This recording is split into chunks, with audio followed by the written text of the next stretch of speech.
Hi everyone, this is Tyler here with Woodland Frenchies. Welcome to our weekly video series, French Bulldog History, that we do every Sunday. As Stella just does a big yawn. We got Stella here with us again today. We just did a video last week, our first one, where we kind of just went over the basic, talking about the history of French Bulldogs and kind of going over, why French Bulldogs have been a part of our culture throughout, the past. And it's not just today that they've actually become popular. They've been around for quite a while. So we went over that in our last video last Sunday. You can check that out. But today we're just going to go over the actual history in detail about how French Bulldogs actually got started to where they are today. So we're going to go through that. And another thing I wanted just to mention, again, we did a giveaway in that last video to where basically you have to post a comment in that video in order to enter for one of those guys up there. So we're gonna pick maybe one or two people that commented, and that's gonna go on until the end of this month here in June. So we're super excited about that. They're really cool items you can somebody would have gotten out of like a tobacco box or something like that, different things. So that's really cool.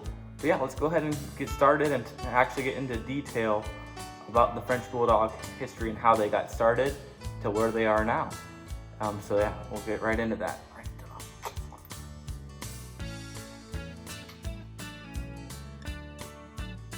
So yeah, the breed history began in England about 1850 with the torturous diversion of bull baiting. English Bulldogs were too slow and weak to survive the massacre. So, I'm sure you guys have seen an English Bulldog before. They're pretty top heavy, shorter legs. So these were crossed with terriers. The English Bulldogs were crossed with a terrier who had far more gruesome abilities. So they were able to, withstand and kind of compete with the bull. So selective breeding then led to dogs even smaller in size, yet still retained the well-defined and desired bulldog behavior. A new breed resulted and the toy bulldog emerged. So the workers in English lace factories adopted the dog as on-the-job companions, and their survival was assured. So thankfully, after mixed breeding those for the bull baiting, it wasn't just for that. Actual people saw this breed and were like, wow, this is a great breed. Kind of kept going there. So this was more in the mid-1800s. So by the 1890s, these petite pets had crossed the English Channel to Brittany region of France. So again, the breeding started in English, but now they're going to France.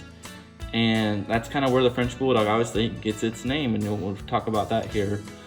Because mostly the ladies of the night became enamored with their gargoyle-faced little clowns, and the dogs spent more time with the mistresses than did the best customers.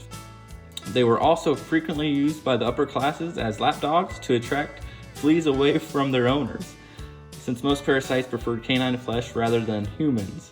That's something I thought was pretty funny to hear that. Obviously back in the day, probably wasn't air conditioning, different things like that.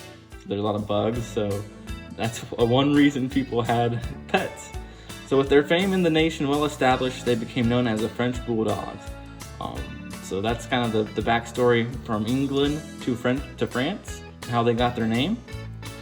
Then American breeders, however, produced the famous bat ears found in no other purebred dog. This trait is now a wonderful mandatory requirement in really a true Frenchie today. And it's unlikely that today's French Bulldog would have ever naturally evolved to the unique creatures they are. So that's actually granted by the American breeders.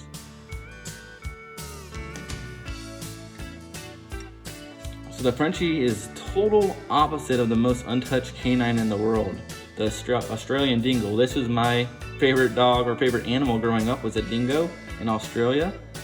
Basically they are untouched, evolved completely naturally. And now here we have men, breeding what we have now as a French Bulldog.